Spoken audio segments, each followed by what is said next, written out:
je mets en place une démarche de la même façon vis-à-vis de la qualité de ce qu'on fait.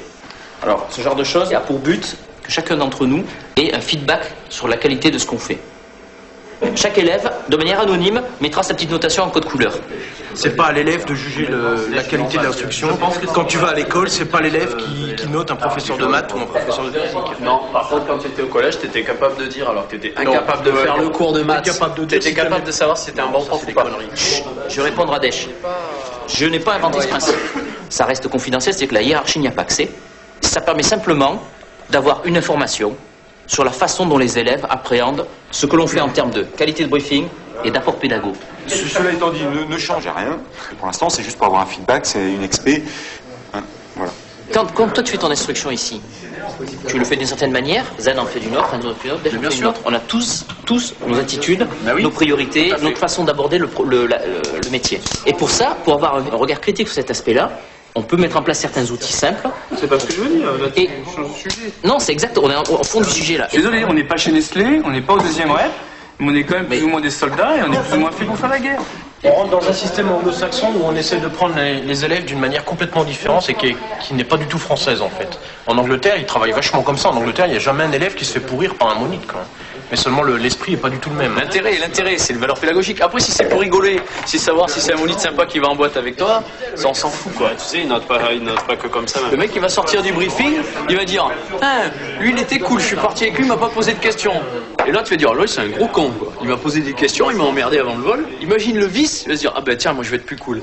Tu penses vraiment qu'un moniteur qui va avoir ce genre de feedback va se mettre à changer son attitude, tout simplement parce qu'il veut pas avoir une moins bonne note que son petit collègue? Alors, eh ben, je le pousse au vice, mais c'est un facteur humain qu'on peut penser qu'il existe. C'est humain, tu peux rien y faire. Pour reprendre un autre exemple, quand on était à l'école, à ce moment-là, quand tu te retrouves face à un prof qui est complètement incompétent au niveau pédagogique, tu le sentais. Tu voyais bien qu'il y a des profs qui n'étaient pas capables de faire passer un message parce qu'ils n'avaient pas la fibre.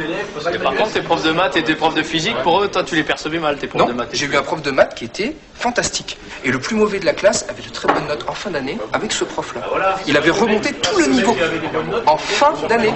Tu prends le lendemain de la première interrogation où tu as 3, tu réagis pas comme ça. Et bien ici, le principe est exactement le même. Les élèves qui ici, le jour du macaronnage,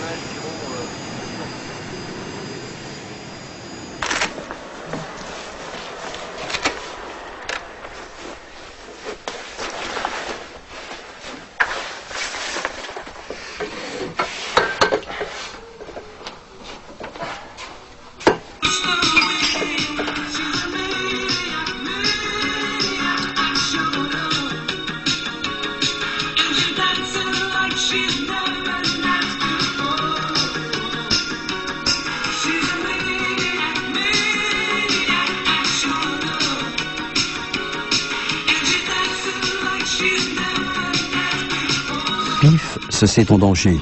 Il a accumulé trop de fautes. Un dernier vol lui est accordé. Un dernier qui va décider de son avenir.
Attention, fais gaffe.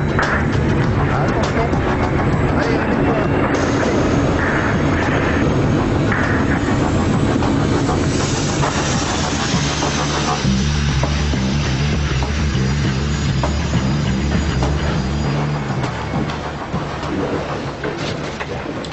Papier Juliette, on va donc débriefer la mission. vous débrieferez après avec votre moniteur pour le détail. Alors, de mon point de vue, vous n'arrivez jamais à faire 2 fois la même chose. Donc vous n'êtes jamais au bon écartement. Trop loin, trop près, trop avant, trop arrière. Il n'y a jamais 2 fois la même chose. Et ça se voit très très bien. Hein. De ma place, moi, j'observe votre trajectoire et c'est flagrant. Alors je sais que c'est pas facile de faire la transition entre on suit tranquillement son leader et on s'occupe de rien. Maintenant, il faut continuer à piloter son avion. Les caps, l'altitude. Donc là, il y a quand même un gros effort à faire. D'accord? Et en plus, vous n'avez pas vu que moi j'étais resté au 95? Non? Non. À vous deux pour le débriefing plus fin. Bon. Putain, ce qui m'énerve, c'est ça là. On part en dernier virage et là, qu'est-ce qu'on voit? 2 avions qui passent iso-vitesse. Putain, ça fait. Je sais pas moi. T'imagines que cet avion-là, c'était nous, mais là. Donc imagine que toi, parce que tu fais un s'envoler, tu vas un peu plus loin. Là, on fait quoi?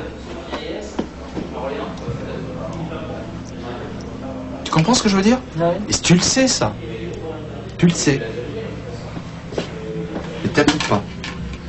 Mais comme toi, ça te dérange pas de faire ça, la prochaine fois, tu feras exactement la même chose. Si tu pars ici, ce sera un coup de chance. Mais là, pour moi, dans ta tête, tu t'en fous réellement, quoi. C'est pas ton truc. Tu comprends pas ce qui est dangereux. Pour ça, je suis content de montrer les 2 autres avions qui arrivent, parce que ça te montre le danger qu'il y a. Je prends un exemple sur une autoroute. T'as envie de doubler un camion à 1 km/h ou t'as envie de le doubler T'es plus à l'aise dans une 2 chevaux à 100 km/h, le camion est à 95 et putain, on va mourir. Ou tu préfères dire, ok, j'en prends 130, je double franchement le camion, ça dure 2 secondes, le danger est passé et après je réduis ma vitesse. C'est plus safe de faire ça, non? Ben, un avion, c'est pareil.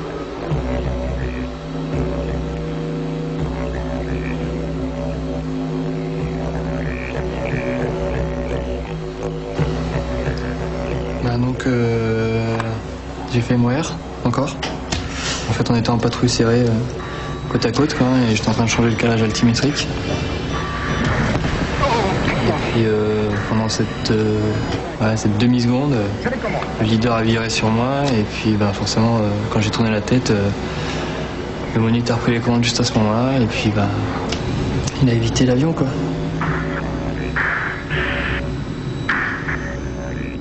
L'élève ne voit pas le leader qui vire sur lui et je récupère les commandes pour faire un évitement par le bas de cette manière-là pour éviter la collision. Alors ce qui est intéressant de savoir, c'est qu'en réalité, nous sommes en patrouille serrée, c'est-à-dire que les 2 ailes sont à peu près à moins de 2 mètres l'une de l'autre. Donc on vole à 300 nœuds, en gros entre 500 et 600 km/h. Et ben c'est dangereux, ça va très vite. C'est une erreur, on n'a pas le droit de faire cette erreur.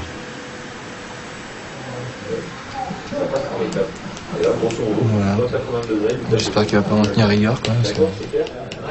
Ben là, il aurait pu mourir et faire mal à quelqu'un d'autre aussi, hein, en l'occurrence. Mais moi, si j'avais pas regardé, ou même le moniteur et sa place arrière qui était avec des avions qui peuvent tomber sur le sol, sur une ville, un village, quelque chose comme cela. Il se rend compte qu'il a fait une erreur, que c'est grave, qu'il aurait pas dû la faire, et qu'on se dit, ben, la prochaine fois, je la ferai pas, mais malheureusement, il arrive à un certain nombre de fiches d'observation qui touchent soit de la connaissance, soit de la sécurité des vols. Et on a un prorata de 5 maximum. Il est arrivé à ces 5. Et bon, ben voilà.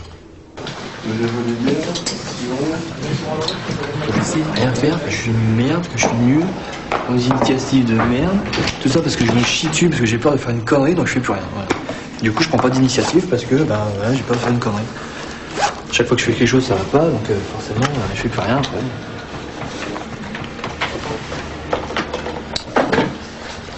Voilà, de toute façon, je savais très bien que au bout de 2 minutes 30 de vol, que de toute façon, j'avais une fiche d'op, c'est que, à mon avis, ça va pas, enfin, ça allait pas, enfin, j'allais pas échapper à cette fiche d'op, quoi. Donc, je savais très bien que j'allais passer en CI.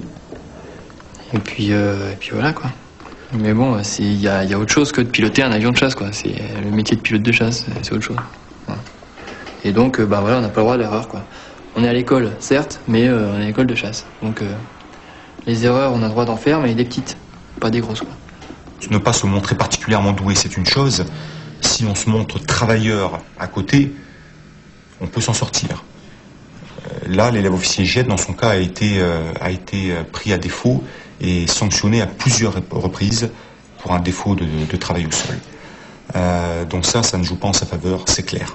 Quand ça fait un mois que tu restes sur la base et que t'as eu que 6 jours où t'as pu sortir, quand tu passes 11 jours non-stop à l'escadron, même le week-end, parce que t'as fait une connerie, donc t'es puni, tu restes sur le week-end, tu restes le week-end sur la base, ça joue un coup sur le moral, et puis il y a ça en plus, puis il y a ça en plus, et puis voilà, puis après tu fais des conneries en vol, et puis t'oses pas dire que ça va pas, parce que ce sont les mecs... après tu vas passer pour un mec qui a peur, ou je sais pas. Voilà. Je vais ranger mon petit casque, peut-être la dernière fois que je l'ai mis aujourd'hui.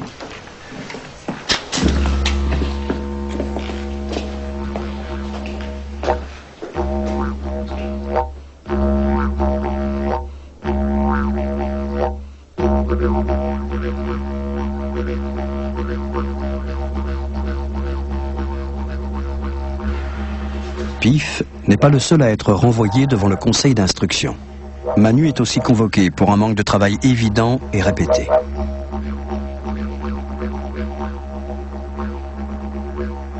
Pour Pif, je l'ai appris, je rentrais de vol. Donc déjà là, ça fait bizarre, on rentre de vol, il y en a dans la salle qui est en pleurs. Ça fait toujours assez moyen, quoi. Et pour Manu, je l'ai appris, j'étais en vacances. Je l'ai appris par téléphone, par Roland, quand je l'ai eu au téléphone. Il faut savoir que ça fait 3 ans qu'on est ensemble depuis le début.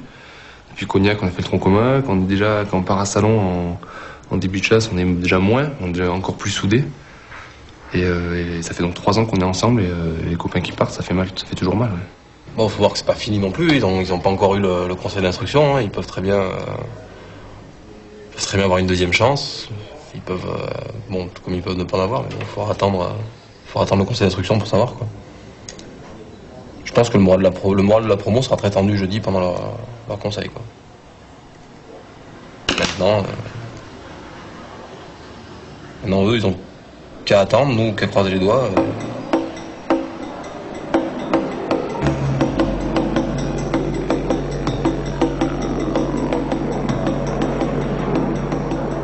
Vu ma situation en ce moment, c'est pas un moment que j'ai plus de boulot, quoi. Donc j'attends que ça se passe, quoi. Moi je suis toujours autant motivé, quoi. J'ai envie de continuer. Maintenant, après mon dossier et tout, c'est pas évident que ça se passe comme je veuille. Donc il y a plusieurs solutions. Soit ils me gardent dans la chasse, dans ce cas je reprends tout de suite la formation. Et puis sinon, au pire des cas, je suis radié du PN. Donc ce sera je sais pas. Donc mentalement, je suis préparé. Et autant se préparer au pire, de toute façon. Donc, après, quand ça se passe bien, ça va. Puis je suis pas le seul à passer demain en plus, donc on verra bien.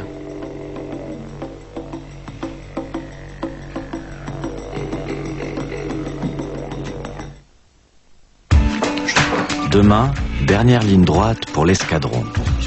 Chacun récoltera selon ses performances. Pif et Manu, eux, devront passer au conseil d'instruction.